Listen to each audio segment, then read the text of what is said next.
കേരള കർഷക തൊഴിലാളി ക്ഷേമനിധി ബോർഡിന്റെ നേതൃത്വത്തിൽ വിദ്യാഭ്യാസ അവാർഡ് ദാനവും ആനുകൂല്യ വിതരണവും സംഘടിപ്പിച്ചു. തടിയമ്പാട് ബ്ലോക്ക് പഞ്ചായത്ത് ഹാളിൽ നടന്ന പരിപാടികൾ കർഷക തൊഴിലാളി ക്ഷേമനിധി ബോർഡ് ഡയറക്ടർ പി.കെ. കൃഷ്ണൻ ഉദ്ഘാടനം ചെയ്തു.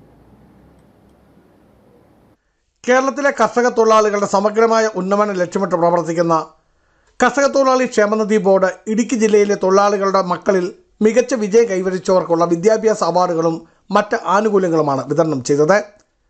തടിയമ്പാട് പഞ്ചായത്ത് ഹാളിൽ നടന്ന പരിപാടികളുടെ ഉദ്ഘാടനം കർഷക തൊഴിലാളി ക്ഷേമനിധി ബോർഡ് ഡയറക്ടറും മുൻ സംസ്ഥാന ചെയർമാനുമായിരുന്ന പി.കെ. കൃഷ്ണൻ നിർവഹിച്ചു. കേരള കർഷക തൊഴിലാളി ക്ഷേമ പദ്ധതി നടപ്പിലാക്കി തുടങ്ങി. 91 മുതൽ അതിൻ്റെ പ്രവർത്തനങ്ങൾ സജീവമായി തുടരുകയാണ്. ഇതിനോടൊപ്പം